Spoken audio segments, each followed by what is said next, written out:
Welcome to The Explainer. Today, we're unpacking a controversial and honestly deeply fascinating military text from 1999 that fundamentally attempts to redefine 21st century global security. It's a doctrine suggesting that the traditional battlefield, it's totally obsolete.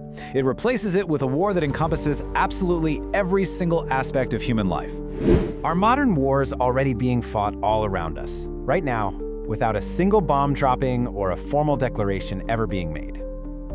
It's a pretty chilling thought, right? We're so used to thinking of war in terms of, battlefields, troops, treaties, the whole shebang. But what if the next great global conflict is completely invisible?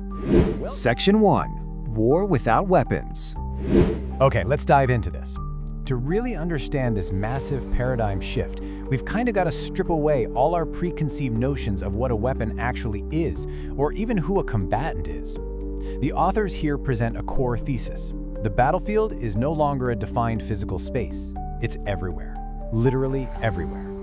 This wild idea comes from a book titled Unrestricted Warfare, written by two senior colonels in the Chinese People's Liberation Army, Qiao Liang and Wang Xiangsui. See, after the 1991 Gulf War, these guys realized something profound. Traditional military supremacy, like the sheer, overwhelming conventional force the US showed off, just wasn't going to cut it anymore. The god of war's face, as they poetically put it, had become indistinct. They basically realized that less powerful nations desperately needed a totally new playbook. And this really breaks down what that new playbook looks like. I mean, think about traditional warfare. It's lethal, it's military-focused, bound by strict international rules, and fought on actual physical ground. But unrestricted warfare, it's often non-lethal. It's non-military. It is completely boundless. The new battleground is hiding in plain sight, inside digital networks, stock markets, even our media landscapes. It's a terrifyingly limitless new reality where the old lines between war and peace are just, they're completely erased. Section 2. Origins of the Master Plan. So to grasp how this radical theory even took shape, we need to time travel back to the late 20th century. The authors were watching these massive geopolitical and technological shifts and realized military might alone couldn't fix every global issue. Just looking at the timeline, you can see the building blocks. In '91, the Gulf War showcased ultimate American military dominance, which ironically forced adversaries to look for other ways to fight. Then, boom, 1994, a major wake-up call.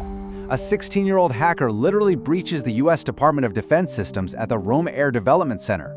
A teenager, with a computer, bypassing massive military hardware. The Forkway colonels synthesized all of this in their '99 publication. And by 2017, Western publishers were putting out new editions, essentially screaming that these covert assaults weren't just theoretical anymore, they were our active reality. Section 3. The Death of Rules. The authors lay it out crystal clear. Unrestricted warfare is warfare which transcends all boundaries and limits, using all means, military or non-military, to compel the enemy to accept one's interests. The ultimate goal of war? Forcing an adversary to submit? Yeah, that hasn't changed one bit. But the methods, they've secretly crept into absolutely every field of human endeavor. Just let this quote sink in for a second. The first rule of unrestricted warfare is that there are no rules, with nothing forbidden. I mean, wow, no rules. It completely rips up international law, ethical principles, and visible boundaries. The authors argue that since strong nations make the rules to protect their own dominance, weaker, rising powers literally have to break those rules and exploit loopholes just to compete. This whole concept actually draws heavily on ancient strategic thinking. The publisher of the 2017 edition connects it to a classic Sun Tzu strategy in the foreword. If one party knows they're at war and the other party doesn't, well, the one who knows almost always wins. It's the classic boiled frog analogy. An adversary is attacked so subtly, maybe through economics, media, cyberspace, that they don't even realize they're under attack, until it's way, way too late. Section 4. The New Battlefields. Let's move to how this translates into actual strategies. If there are no rules and the battlefield is everywhere, what do these invisible war zones actually look like? Well, here are the new weapons of the 21st century. Economic warfare isn't just friendly competition.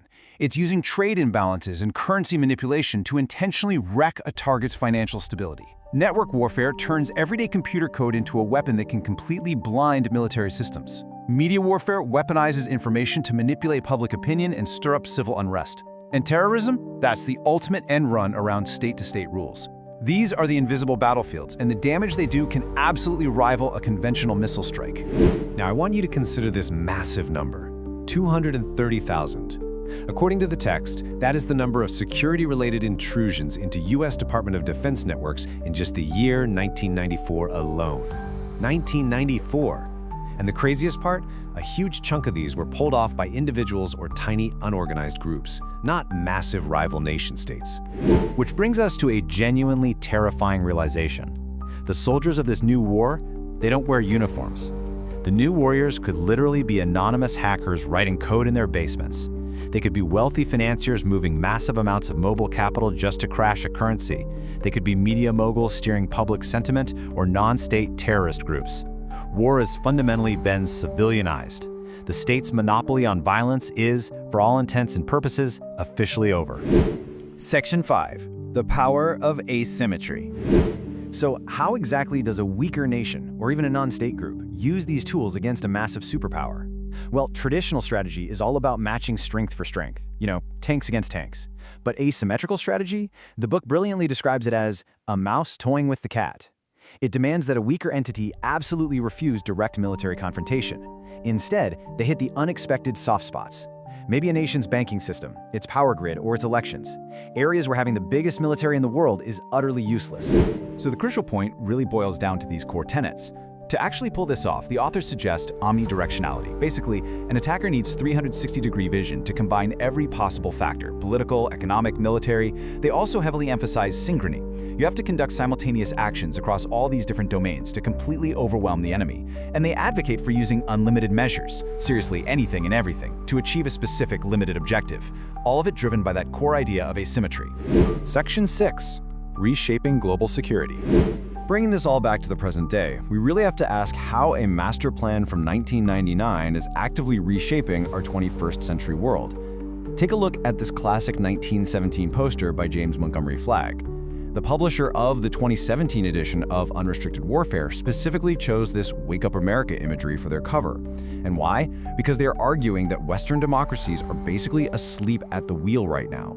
The publisher's foreword is a stark warning. The strategies outlined by those Chinese colonels decades ago are playing out right now today. Democracies have got to wake up and recognize these continuous, covert assaults on their institutions before it's literally too late. So we'll leave you with this to chew on. When you open your newsfeed today and see massive cyber leaks, escalating trade wars, rampant disinformation campaigns, are we really just watching normal international friction?